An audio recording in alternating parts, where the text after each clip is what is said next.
You know what these idiots used to do to me, Tommy? Some people must have noticed what the hell's going on. Vince has the cheaters. He looks down like this. He goes, They all wanted to beat all of us up that weren't in-ring talent. You know what I mean? Are you saying I'm tough to work with? How satisfying was it to sit there with a Taker, an Angle, or whoever was a Trish, and go through these amazing photos and have them go, yeah, that's the money. Why is it every time we do a photo shoot, you try to kill me? you don't want to get called to that office like at 11:15 at night. He didn't know how he was going to be perceived when his music hit. And once again, we are live and on the air. Welcome into your favorite new pro wrestling story time show we like to call Behind the Turnbuckle. I am the coach. He's my man, Big Tommy C, combined almost 45 years inside of the WWE. First of all, Tommy, it's been a busy week. How are you, sir? Very well, Coach, and let's get right into it. Let's go. Now, coming up in about 15 minutes or so, we have a very special guest. This show is not all about the biggest superstars we can get. We're going to be here for the next 20 years, but we're going to get all kinds of people. And Tommy, today, one of our favorite people, Johnny Photo, who is behind many of the iconic photos from over the years, started in 2000 and was there for 21 years. I cannot wait to talk to him coming up. Yep, absolutely. I worked ringside with him for years, and he's a great guy, and I'm sure I can't wait to hear the stories he's going to come up with. So, it's going to be great. We'll also look at some of the iconic images that he shot over the years as well. But here on the show, sometimes we don't get into everything Monday Night Raw or everything SmackDown. We'll talk about some of the big stories and try to tie it back to the Attitude Era or what it means or how they can take the business forward. But, Tommy, there's one thing. And that's where we're going to start, that no matter what era we're talking about, no matter what show we're talking about, you have to fight the injury bug. And right now, WWE, thank God they're past WrestleMania because we have superstar after superstar. Seth Rollins out, probably 6 to 8 months. Rhea Ripley out, 8 to 12 months. Charlotte Flair is already out. It is injury after injury. And I'm not saying the word devastating, but this hurts from a creative standpoint. How much? Well, we just found out also Drew McIntyre's hurt. Who knew that? He hurt his elbow. Completely so he's another top, and they're all, Coach, they're all top WWE superstars. And that hurts the creative because now you can't do what you want. Now it's time for the middle of the road guys, like we talked about last week, to try to get to that position. So now you got to come up with ideas, or I think I could be good here, or do this or do that, because now the door is wide open. Wide open. See, I'm so glad you said that. I'm so glad you hit the nail on the head, because we have mentioned it for several weeks here on BTT that if you're a mid-level guy, while Rock and Roman and Cody were doing their big lead up to WrestleMania, you shouldn't have been sitting there watching like a fan. You should have been working behind the scenes trying to create something for yourself, because now's the time, Tommy. There's 3 hours of TV. Yep. And if you can come up with a good storyline or go to the creative and say, listen, how about you put me in there with so-and-so or so-and-so or so-and-so?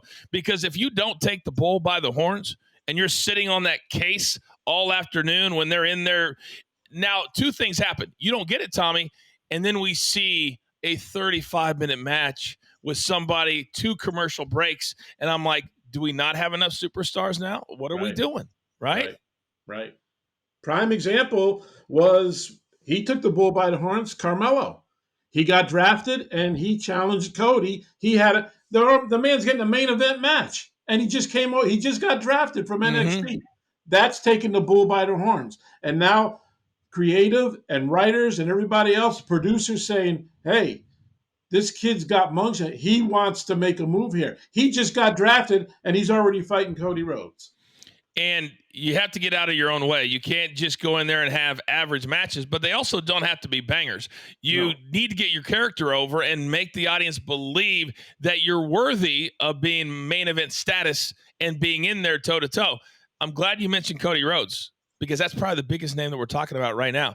There's been video spreading around that he hurt his shoulder on SmackDown, and that's a real injury. And if that's the case, my goodness, that would be a disaster, because right now he's turned into the new John Cena, not only main eventing every single house show, which is something Roman Reigns, not that he didn't do, he couldn't do. And now potentially if he's out, they've got to figure out, do we still send him to the house shows to kiss the babies and sign the autographs? Or do you let him recover at home and let your world champion who just climbed the mountain be non-existent for, depending on how serious the injury is, several months? I think he stays on the road, Coach, and I think he would want to do that. I don't think he wants to sit at home. He actually got that shoulder you're talking about was in the Carmelo match, where he was trying to do like a Randy Orton type of thing, and he ended up hurt. As you saw, he fell. He got up, and you can see he grabbed his shoulder. I'm like, oh my God! Don't tell me he tore his shoulder. That would be absolutely horrible for his career and for the WWE. I don't think he's going to be a stay-at-home guy. I think he's going to appear at every event that they put him on. Well, I hate to start the show with two negative vibes because we like to keep it positive, but there's another thing that I've hated since I was there. I think it's one of the dumbest things that the WWE does, and they continue to do it. And the reason I hate the WWE draft, and they always put it opposite, Tommy, the same week normally of the NFL draft. Because the NFL draft has become an animal all to itself, and they're trying to piggyback, and they use Patrick Mahomes on Monday, then they're doing the draft. They bring in all these old superstars to read it as if, Tommy, we don't know the guys and girls, and that it matters which show they go. This is a predetermined entertainment show, and we're acting like it's a real draft, and that depending on who you get, that show's going to be over this show. To me, it's the dumbest concept they've ever had. We used to make fun of back then, and damn it, I'm going to make fun of it again this week. It makes no sense to me. Makes no sense. What's going to stop Cody Rhodes from going from Raw to SmackDown or SmackDown? Oh, no, you didn't get drafted by Raw, so now you can't show up. Come on, guys. Who cares? Damage Control got drafted, to Raw now. So they're not on SmackDown. That means they can't go to SmackDown anymore. Nia Jax got drafted to SmackDown. Oh, you can't go to Raw anymore. Come on, guys. Are they going to be stopped by security when they walk in the back door? Yeah. Because they're out there. You're going to stop Nia? It's ridiculous. You're absolutely right, Coach. It's ridiculous. And that dumb boardroom stuff where the girls writing stuff and they're throwing the hat up in the air. Oh, I didn't get this one. I didn't get DIY or what. I'm with you, Coach, and we called that a couple of weeks ago, right? We did. And I in their only defense, I'll say this, because a lot of fans love to be negative and they love to go, why? And this goes back to I don't think there should be 52 weeks of TV a year either. It's so hard when you don't have multiple weeks to put out a storyline. You try to be ahead of the game or ahead of the curve, and it's really, really hard. So it's an easy thing to do to go, yep, on April 28th or whatever, we're going to have the draft on Raw and SmackDown. That'll be a week of TV. And let's call the Dudley boys and whoever, have them come in and read the draft like there's somebody like they do at the NFL draft. It's an easy thing to do because it is so hard to keep up. Imagine writing a TV show, writing Friends every week for the last 30 years without a week off. Yep. It's hard to do, and it's impossible to do. So that's the only defense. That being said, that's what they always decided to do. So that's on them. But I hate it. And to me, it's uninteresting. Yep. And it makes me want to not even tune in, to be honest. That's not breaking down the doors to me, Coach. When we heard Triple H say we're going to do new things, and then 2 weeks after WrestleMania, great point. Great point. So along those lines, because both shows this week were dominated by the WWE Draft, we're not going to spend a lot of time on it. I'd rather get to an incredible interview with Johnny Photo, 21 years in the business, and has traveled the world with you, Tommy, with me. He tells great stories. He's never at a loss for words. So let's not waste any more time and bring in right now one of the iconic photographers in WWE history, Johnny Photo. This is exactly why we started Behind the Turnbuckle, for episodes like this. Ladies and gentlemen, please welcome to your favorite new show, the man that you probably didn't even realize was behind all the photos, all the stuff that you saw WWE for 21 years, Johnny Photo. My heart is full. Welcome to our show. How are you, sir? Oh, it's great to be here, man. Great to see you guys. We had a lot of fun over the years. Coach, you and I were international. I'm still trying to figure out the head of international TV never left the United States. That's It's a right. question I had for Tommy for a very long time. He never had an answer. Never, never I, went. I think Tommy was a smart one. He was a He smart He one. was. He was. Showed up at That's right. WrestleMania and the big pay-per-views. Those are Yeah. brutal trips, dude. No. We're Then he out there would say, schlepping. then he would walk up one day, I need all the pictures of all the international announcers. You'll Yeah. be ready by 2:00 in the afternoon. I'm like, oh, this guy's out of his mind. They're all lined up. Show, all those guys. Oh yeah. Oh man. Great Right stuff, now man. my head is flooding with all the memories that we had. We spent well over a decade together, but as I said, yeah. 21 years, and I think that's where I want to start. Voto, is how in the world for somebody so talented, when you're coming up like me, I never dreamed about being a wrestling announcer, and I don't know if you ever dreamed about working in pro wrestling, but how did you get into it? Tom Buchanan, who hired me, he was the former lead photographer for WWE before me, would rent the photo strobes at Nassau Coliseum, the big flashes that were up in the catwalks. And so my boss, Bruce, knew that I was a wrestling fan, and I would go hand Tom the radio. He was looking for somebody to do local stuff. I shot a show at Nassau Coliseum back in the sunny days, mid-90s. But that was still when they were taping all the shows, and then they like Tommy, then they would make a TV show out of it. When it became Monday Night Raw, I shot from hard camera a few times. I was actually at the show when they filled Vince's Corvette with cement. Oh, I remember I that. was shooting that show. Yeah. And Tom's like, go in the back. So I'm just shooting next to a guy, people yelling at me. Like, they don't know who I am.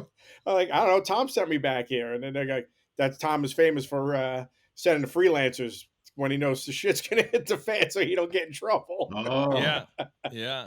So, Photo, speaking like you went from hockey to WWE, what was the danger aspect for you when you joined WWE? Like Tom Buchanan sent you to these crazy backstage stuff and not knowing what's going on. So how did you feel about the danger aspect? No, it was just kind of, when I first started, God, they had me. The first night was hard for it after Night of Champions. I didn't do the pay-per-views. I think it was when Kurt won the title for the first time. And they just had me sitting in the crowd with a headset on so I could hear the camera calls, and had like a little chart of where camera 3, 4, and 6 were. And then they had me in the backstage thing when Kurt, I have a crazy memory. So when you guys are going to be hearing a lot of stuff, like, how do you remember this stuff? Kurt getting out of the limo with Stephanie, and they want the paparazzi. So they're like, go back there and shoot that. And I'm with a couple other guys, and I'm back in the crowd watching the show, and then they air it. And everyone's like, hey, man, how could you be on TV and you're sitting there? I'm like, I didn't know anything.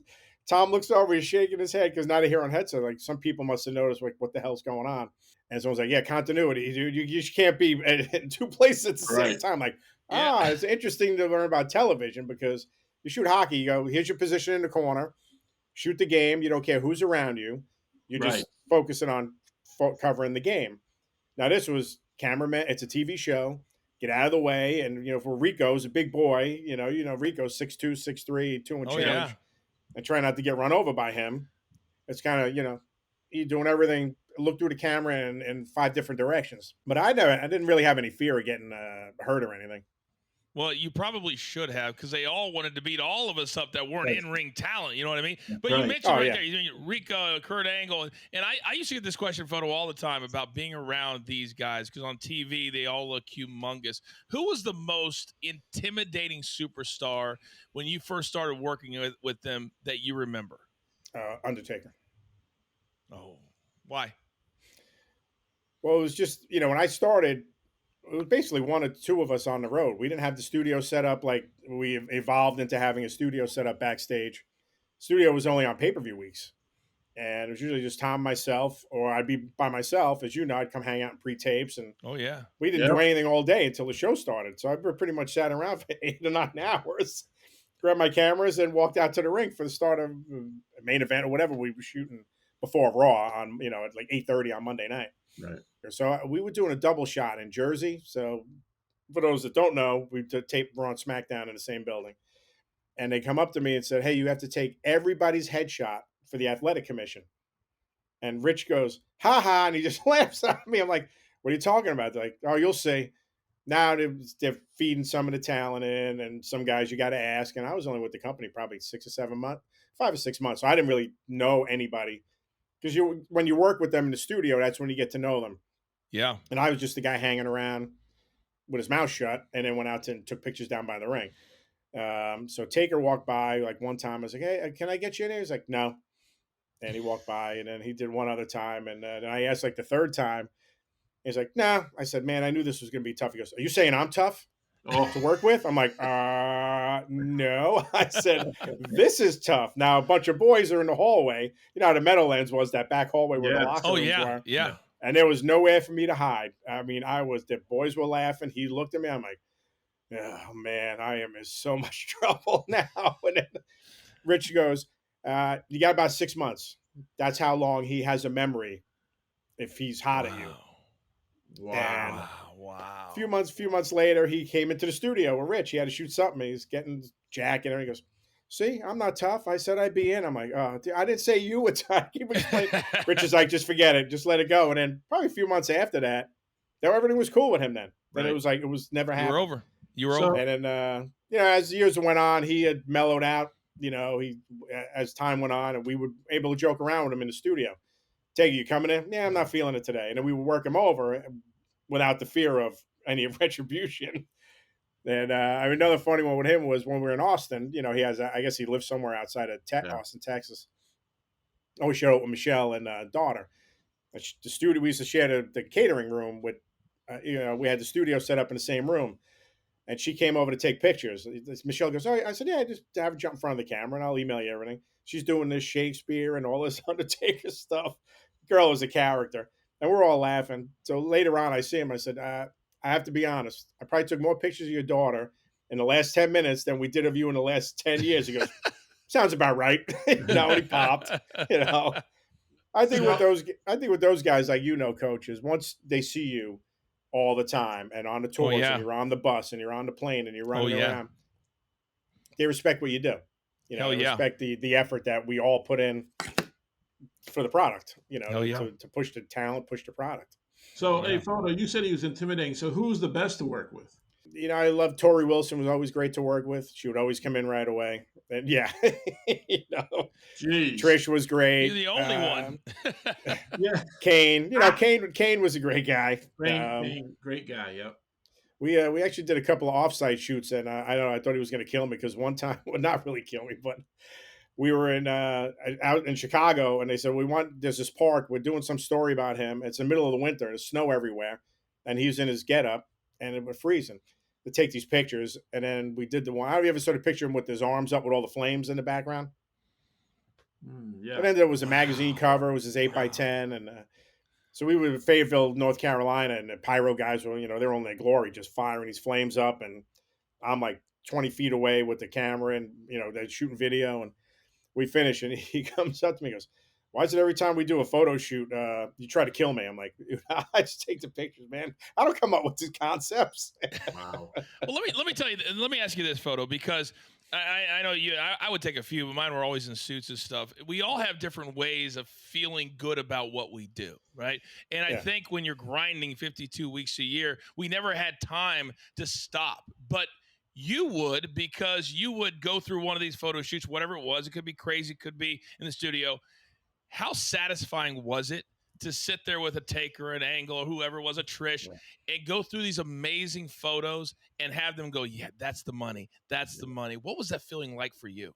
Oh, it's completely satisfying, considering I never expected to be doing that type of photography ever, as far as studio and, ridiculously beautiful women with insane bodies, in front of me doing turn this way, turn that way, So as a sports guy, I wanted to be in Sports Illustrated.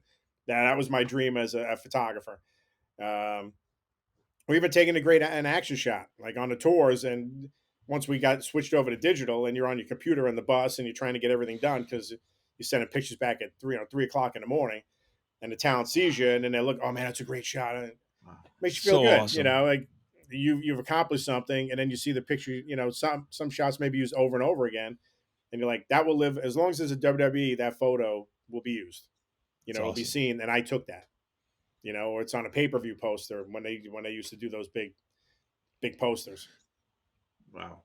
How important is it? Were the photos to the Superstars brand? Did they were there some guys that really wanted their photos, or is there some guy who's just laid back about it? It was different. I think everything changed with social media. And so they now Mhm. over the last few years, more talent coming in early in the afternoon to have pictures taken because they want them right away and they want to put them on Instagram and Right. Twitter and Facebook and everything else. Back before social media, it wasn't. I would say it wasn't, but it wasn't like people will come in like they do now. If you follow any of the talent on Instagram, every Monday and Friday, you see them posting new photos Yeah. because they know they're going to get them within 35 minutes and they're Yeah. going to be posted before the show starts. It wasn't like that back in the day. Even when we first started switching over to digital, it was a much slower process and there was no social media. But like Dolph Ziggler always would come in if he had new gear. There were people like they knew the action figure thing. There was some guys were, oh, I got new gear. They're gonna make an action figure. A guy like Helms, the Hurricane, knew how to tell his younger guys, do this, do Wow. that. Then you get a check out of nowhere for like 10 grand because you have no idea where it came from. Get in front of the camera, take these pictures.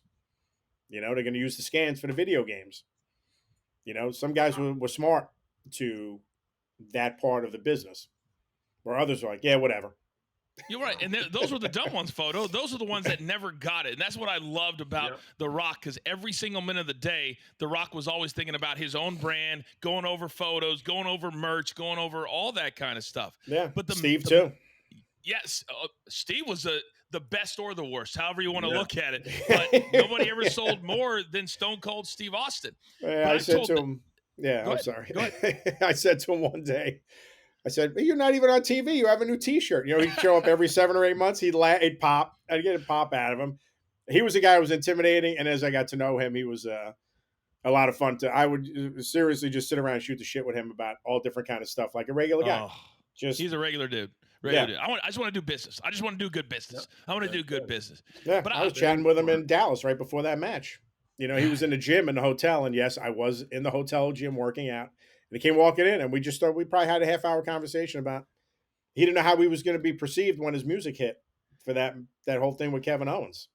See, I think that you just hit the nail on the head, and what you described is what I've said for many years is how we were a big family. No matter if you were a big time talent, whether you were a cameraman, a photographer, an announcer, whatever it was, once you got past a certain point, then they all would sit down with you. But there was a wall there until they accepted you or looked at you a certain kind of way. But the respect came from this, and I've said this in many interviews myself, Photo, is that a lot of people back in the day would think, oh, it's wrestling, so they must have B+ camera guys. Or where are those? We actually had the very best, the absolute very best. And the most important was the ringside guys. We had, you have Marty, you have Stu, all these guys, but you were there too. Take me through the preparation throughout the day to get ready because you, as the support system, you were the eyes and ears after the show went off the air. What was that day like for you to get ready for the live show? Well, I tell you, it took a little while before we actually showed up for rehearsals. We kind of went in blind, but certain aspects like Tom was on these, like, let's be out there for rehearsals. Something's going to happen, like a big spot, where to be, where the cameramen are, to not get in front of the camera, not block the shot, and then you're getting called in a truck, or even worse, getting called in somebody's office. Oh, the worst. At 11:15, worst. you think you're leaving. You need to go to Vince's office. Excuse me? Yes, sir. John, I'm like, he knows my name? This is not good. That's not good. That's not good. Rehearsals, work with the cameraman. I mean, there were a few instances where they set up shots so we could get a photo of it to put in the magazine. Shawn Michaels super kicking Hogan when he turned on him going into that SummerSlam match. It was, Oh yeah, and we were, again, like going up, and I think you guys in the last week or two, maybe Hurricane said about how going up and talking to Hunter was a lot easier than going up to Vince and trying to have a conversation with him. right. And I went up, and he's looking. He's like, "I'm talking." I'm like, "I'll be back." I was like, wow. So he knew what was going on with what we were trying to get. I was like, can we have them stand this way? So Shawn kicks Hogan towards Rico because I'm standing there, and then I could get the foot in the face. And we had another photographer come down next to us, like we were blanketing Rico, so we had an extra guy. And no, they were all cool. And Sean they went over it in the ring how they were going to do their turns, and then Sean was going to kick him specifically so in that angle so we could get a good photo of it. Wow. So there's some stuff at the time with the magazine. Some stuff was set up so the talent would be in a certain direction so we could get the photo of it. Wow. Because That's cool. you I got the can, headset on. Look, I can relate to that. Preparing for ringside, when you guys were doing rehearsals, I had to make sure the table was right. What Yeah. DVD were we pushing? Make sure the audio was there. And talking about rehearsals, I used to hate when I had to be there when Vince was running the rehearsal, and I would be the liaison coach, and I would be the liaison between Kevin and Vince. Okay, so they're doing a rehearsal one time. I'll be quick about this, and Kevin wasn't ready for Vince. And Vince has the cheaters. He looks down like this. He goes, I need Kevin. Push it down. Hey, Kev, Vince is ready. Well, you tell Vince I'm not ready. Blah, blah, blah, blah, blah. I said, Vince, he'll be I right can with see you. that. But what it is, it's a setup job between the both of them. They work you to see how you react.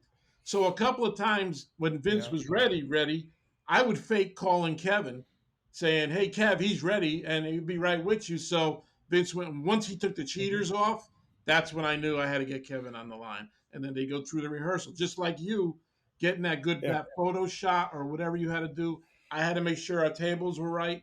We knew when a table spot was going to happen. So we had to go through that and make sure it was thorough, because you don't want to get called to that office like at 11:15 at night. It's the worst. It's the worst.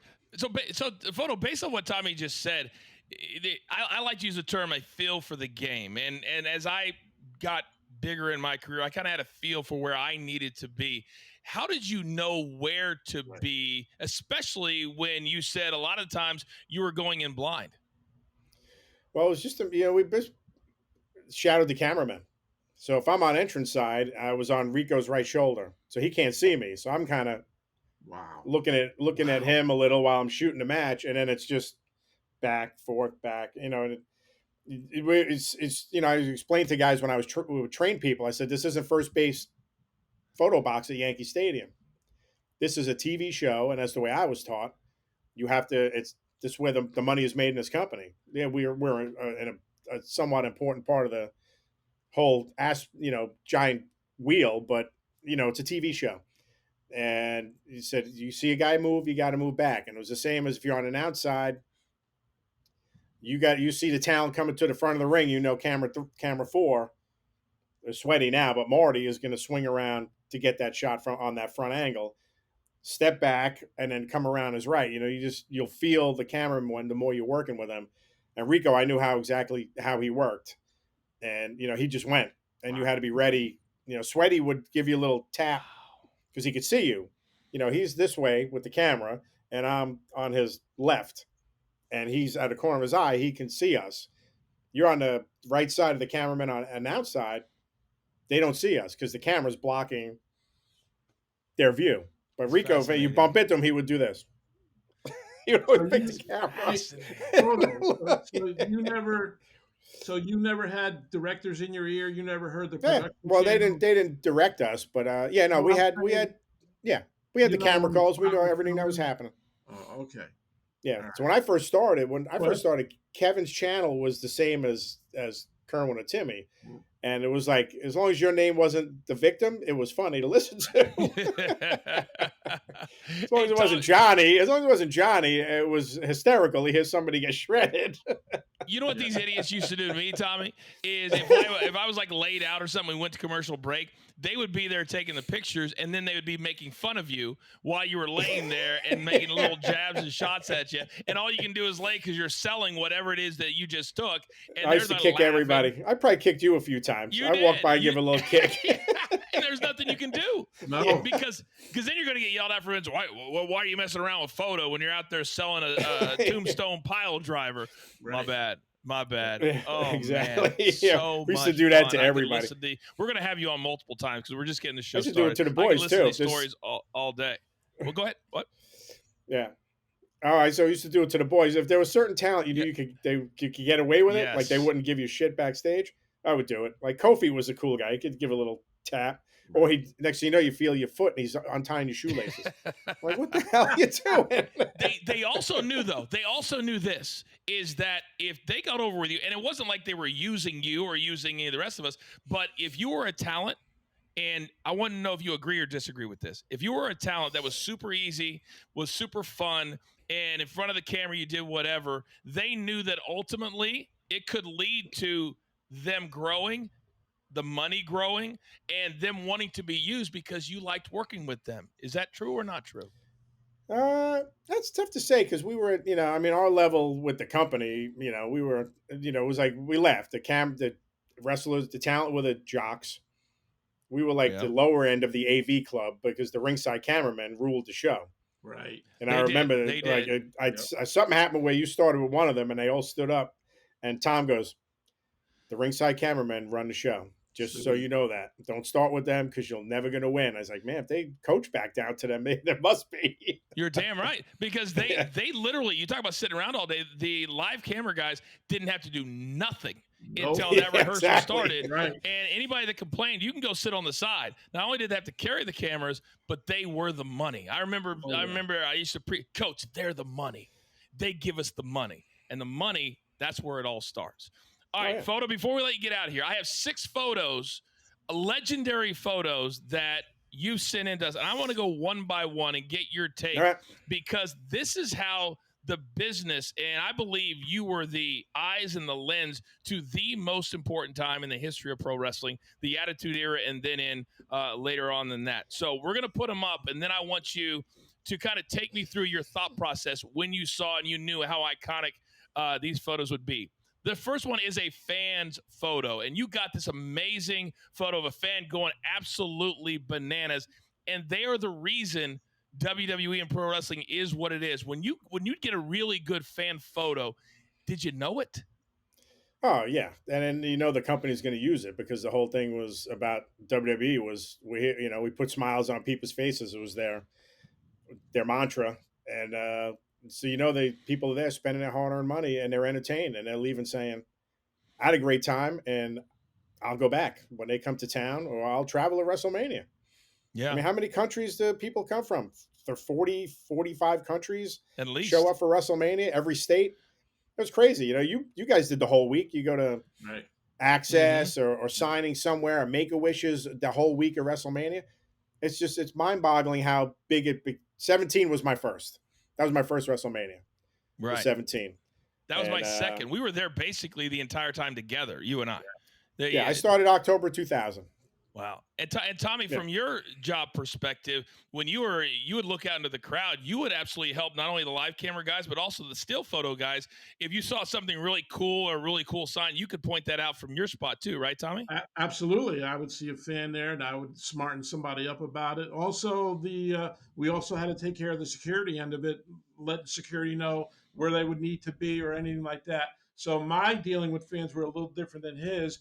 If we saw something with a fan really cool, or that it was a family there, take a shot of that, or we'd have the fan that would wear the WCW shirt back in the day, and they're in the front row. Well, I would have a bunch of T-shirts under the table. I'd have a bunch of T-shirts and say, "Hey, put this Stone Cold shirt on, or else I can't. We're not going to shoot you, and we're going to move your seat." So they would be a comment. I give them 3 or 4 shirts, and that's how we would make it work. So my dealing with the fans and you dealing with fans are 2 different things. Mine was also the biggest was security for the announcers and for some of the superstars, and the look as we're shooting a TV show, meaning the T-shirts or no. Kevin would tell me, "Let's get that sign out of there." So that's what I dealt with. And normally the fans were cool with it because they wanted to be seen on TV to their buddies at home, but also they got a free $40 T-shirt out of it as well. All right, picture number 2 photo. Picture number 2. The international tours not only were so important financially to the company, but man, it was a great bonding time. And you had some of the greatest photos. We're showing the one right here of some of the most iconic structures and places in the world. How much did you enjoy the international tours? The tours were, you said, they were a grind, and I think recently, a week or 2 ago, going to WrestleMania, you guys were talking about how crazy and grinding of a week WrestleMania was. Yes. I don't think a lot of people knew that you went home for a week, did Raw and SmackDown, and then went to Europe for That's right. 11 to 12 shows. That's right. You know, we were home for a week, Yep. and then we went away again for a week and a half. Yep. But no, they were a lot of fun. The bus rides, all the the shenanigans, and I'm sure you're gonna have Chimmel on. I mean, the stuff he and I used to do. Oh my God! Oh my God! We're the only show photo that's gonna have all of that. And Tony Chimmel to tease, it's gonna be the funniest episode that we ever do. Tony Chimmel was legendary. He is the greatest. Yeah. We did one thing. He had the George Costanza ringtone. Believe it or not. Yeah. So we always rode on the same bus.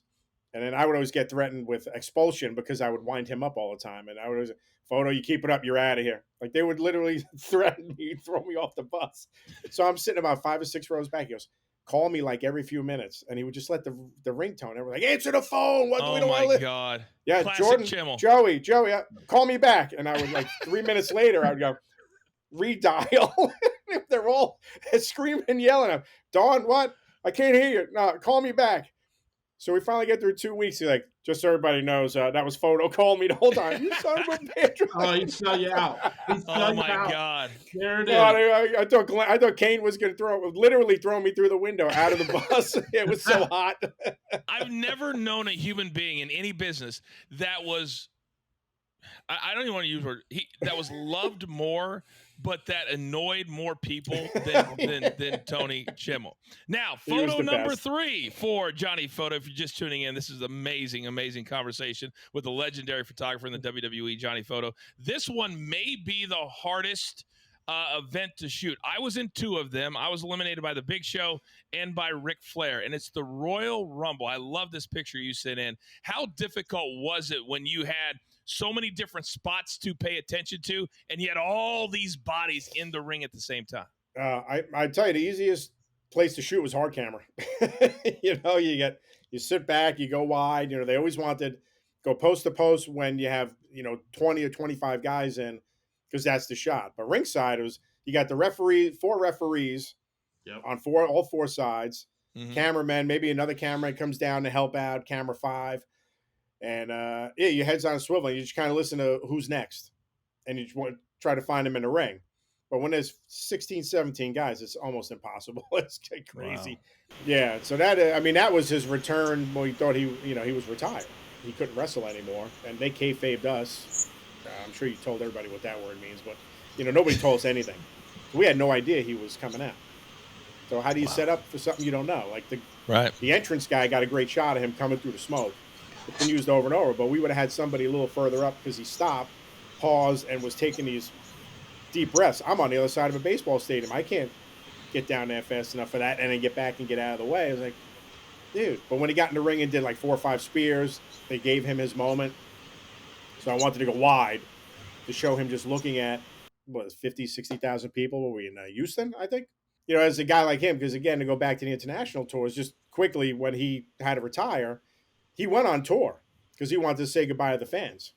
He obviously didn't wrestle, but he came out every night for 2 weeks to say goodbye. He got involved in some spots, but we got to Liverpool. He kept talking how he was a Beatles fan. I said, hey, man, you want to just spend a day? No, just us.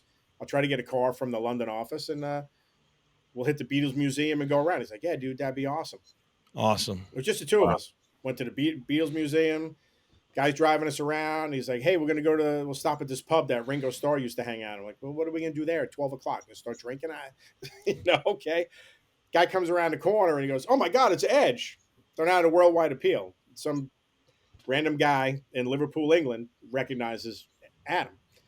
He's like, hey, Ringo Starr's childhood home is right here. You want to go check it out? We're like, really? Yeah, let's go. And there was an old lady lived in the house and had pictures all over the walls of Ringo Starr, telling us stories about his childhood, and we had to pay her off. Apparently, it was a gimmick.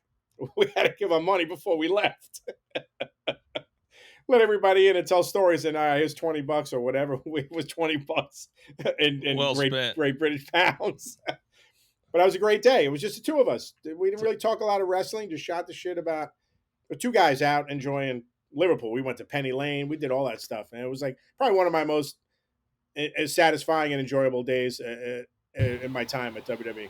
Speaking of Rumble, man, my job was to make sure all the guys were set, and we usually knew when stuff was going to happen. But when it gets chaotic like that and you get 16, 17 guys, and some of them, guys like Brock Lesnar, would go into business for himself, all of a sudden you see Rey Mysterio flying over the Spanish announce table, and we have no clue, and these guys are getting crushed over there. So there was no way we were getting smartened up with that. Vince would never say something like that. He never knew Brock was going to do it. He didn't care. So we always had to watch out what was going on. And I always tell these guys before the match, stay alert. Stay alert. We never know what's going to happen here. There's 30 guys eventually coming to this ring, and we got to make sure we're alert at all times.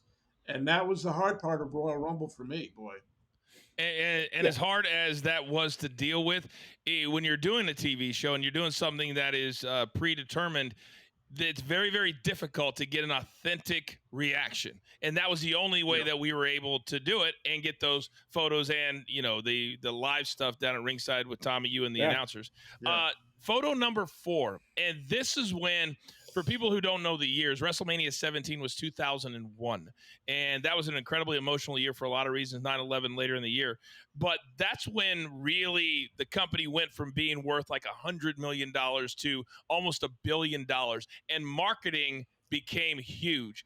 And what was it like for you to see a side of a truck? And you knew that it was arguably one of the photos you've taken, and now you're seeing a big diva up there or a big male superstar just driving down I-10. Or how cool was that? Oh, awesome.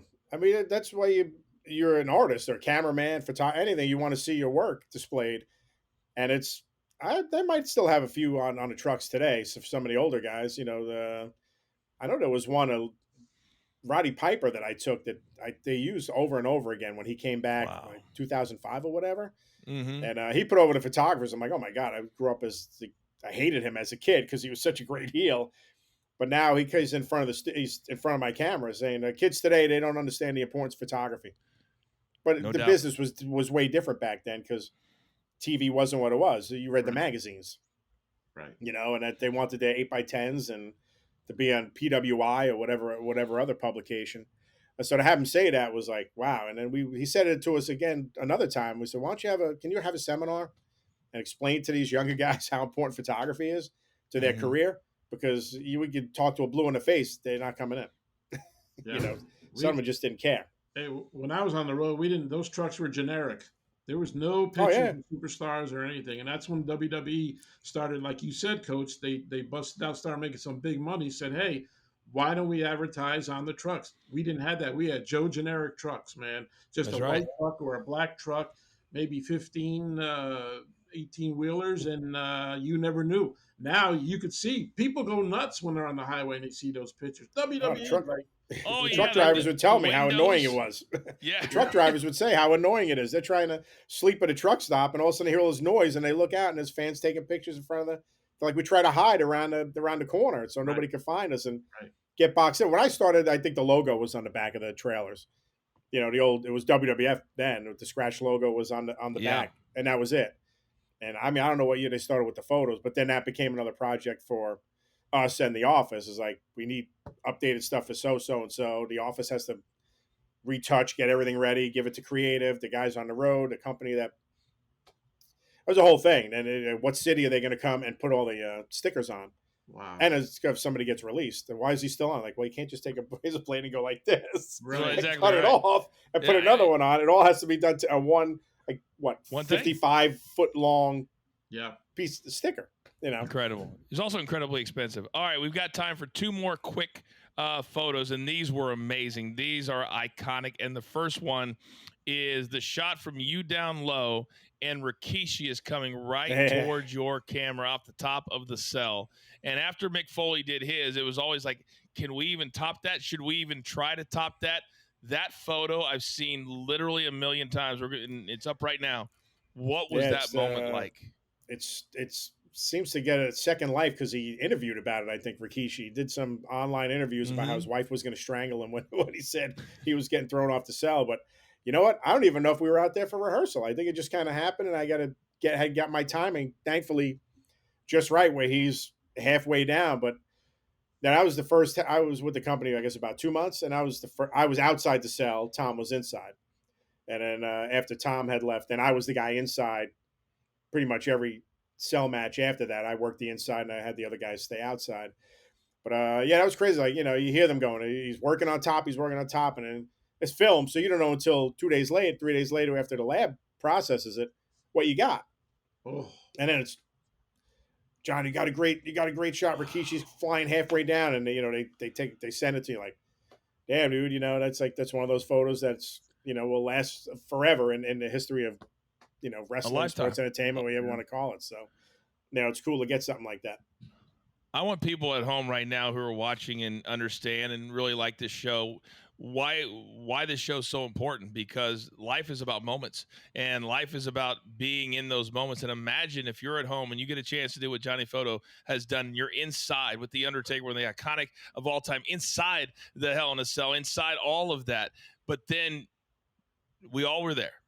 I was a part of it with Rock previous to the match, and this is the last photo we're going to shoot. I believe to this day this is the biggest match in the history of pro wrestling. And you got a shot from behind the Rock, and you got the face of Hulk Hogan.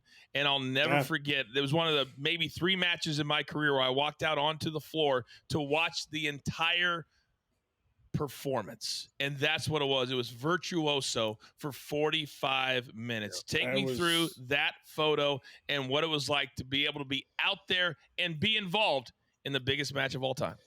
Well, I'd say first, probably the only time I marked out for a talent was when those guys came back. Not so much Kevin and Scott, but Hogan. I'm in my mid 50s, so junior high school, Hulkamania. Right. Yeah. And you're a fan. He's the biggest thing in the world at that time. Any kind of celebrity, who didn't know who Hulk Hogan was? And then to come back, and we did the whole. We actually did the shoot in the TV studio when they came back. Rich did the photos of the NWO, and I went to help out. He was shooting it, and you walk in like, oh my God, it's Hulk Hogan! Holy shit! I'm actually working. And then he was sort of nice. We just started talking. I said, talking to us, and I mentioned Tuesday Night Titans. I'm like, dude, that show. He goes, I don't know how we got through any of that stuff. We were so fucked up. Yes, they were. Yes, they were. And then for that match, now it's all right. Just to build up Chicago. I mean, what better arena to set the stage for Rock Hogan than Rosemont, whatever, Allstate, whatever they call it now. It's such a great crowd. I'm ringside, and they're doing the whole back and forth, and Rock challenges him at WrestleMania, and he runs the tractor trailer through the ambulance. I mean, it was just, they set it up perfect. But then when his music hit, I mean, Rock is as big as it gets, so the crowd's gonna crave. But when Hogan's music hit, and I don't know, Tommy, were you down at the ring for that show? Yeah. And you're standing in the center of a football stadium with 80, 90, how many thousand people there. And the roar, that was the loudest. Like WrestleMania 17 was with Steve and Rock was pretty insane, because after 4 hours, the crowd was still fired up. But when Hogan's music hit, I didn't. It's like you got goosebumps. You didn't even know, as if you were trying to stay professional, but you're part of you still a fan. Right. And then you're like, Rock's turning heel. Yeah. he knew how. And I actually made a comment to him at the after party that night. I said, you turning heel? He goes, I would have. They knew, they played to the crowd. That's how good those two guys are at their craft, is that Rock sensed that they weren't going to boo Hogan no matter what he did. The crowd he's revered. It was like Flair toward the end of his career. Mm-hmm. Those people they're not going to be booed no matter what they do. And that match was, just the whole thing leading up to it, the match itself, the kicking out. And then again, the flex with the back of Rock is like, some of those, it's like a storytelling photo instead of just capturing action, to just capturing what's happening in the ring. He's doing the flex. You can't see Rock, but his face is probably in a state of shock, right? Because he just got tossed across the ring. And I just everything, the whole aftermath, the handshake, and it was wild. It's to be sitting there going, it was my second WrestleMania, going, wow, how do you even top this as down there by the ring? 17 was insane from start to finish. Yeah. But this match right here was, as good as it gets. Yeah. That was iconic. Me sitting there ringside, just listening to the crowd, and then how things changed with the crowd between Rock and Hogan. And you're sitting there, I'm sitting here with announcers, in the best seat in the house watching one of the greatest matches Yeah. of all time. It doesn't get better than that photo, I got to tell you. Now, and then the next night in Montreal, where there was a standing ovation for like 25 minutes before he could speak. Yep. And you're Yeah. standing, when you stand in the middle of it, it's just, I don't know how you describe physically and mentally you feel, but being in the middle of that is like, it's like an out of body experience. Yeah. I mean, it's a hockey Stanley Cup Finals, and a team wins at homes. It's out of control. But wrestling fans, when they have their guy, I mean, Hogan, and Canada is a huge, they're a huge wrestling country. They love wrestling. I mean, any show we've ever done there is that the crowds were out of control. Yep. Well, Photo, we could have you on literally for another hour, and we will, but we've got to wrap it up. But I just got to say this publicly that, and I'll probably do this every episode, but part of the reason we started this so we could reconnect with old friends and guys that we went up and down the highways with, and nobody that wasn't there can truly understand what it's like to go 24/7, 365. But you have always been one of our favorites, one of my favorites. We've never had a crossword to say to each other. I love you to death. Thank you for the time. You too, man. And actually, before we leave, I just want to say this: you were the guy that brought me into the TV studio group at the airport, because Tom would always book my travel when you guys were on the same flights as you guys, Kasama, Ruben, that whole crew that was on the road, and I didn't know anybody, so I just sat by myself. And like 3 or 4 weeks in, I had coach like, "Hey man, why don't you come hang out with us? You're the new photographer, right? My name's John." "Yeah, dude, don't sit by yourself. Come hang with us." I'm like, it's such a nice thing to do, I just kept to myself, and Tom purposely booked those flights in case something happened. There were people I worked with that can show me the way. And, I swear to God, I think the first 2 months there was so many delays and cancellations, I was going to quit. I couldn't take it.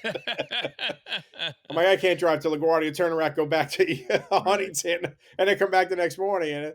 But you were, and then, Tommy, you and Michelle were always a big help to me. Not that little shit your son. I'm going to smack him the next time I see him. But anyway, I love all the Carlucci's are the great. You know what? Michelle always helped me right from the get-go. You were always great out on the road. Your daughter, your son. I mean, people don't understand that don't know you guys how awesome both of you guys are and your families. I appreciate that. We had a lot of fun. Ringside.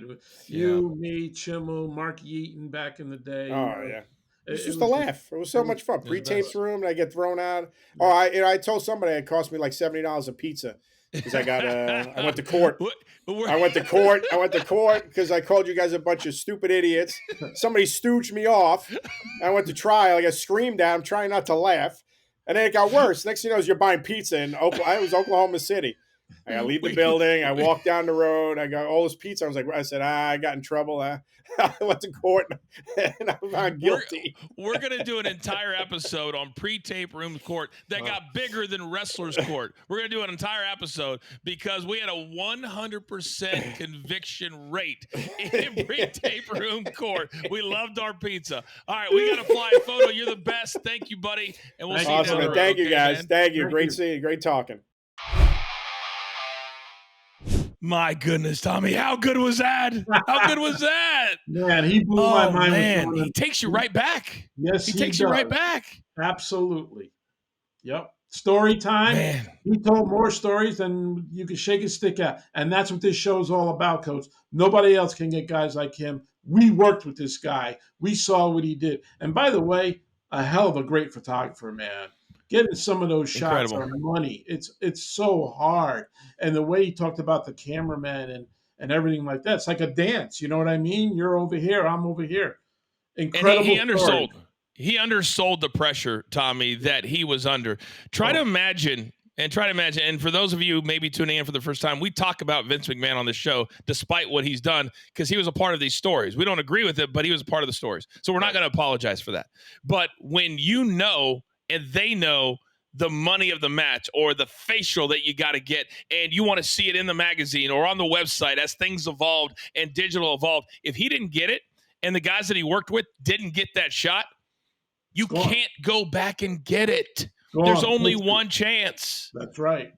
And he delivered almost every single time. Oh, absolutely.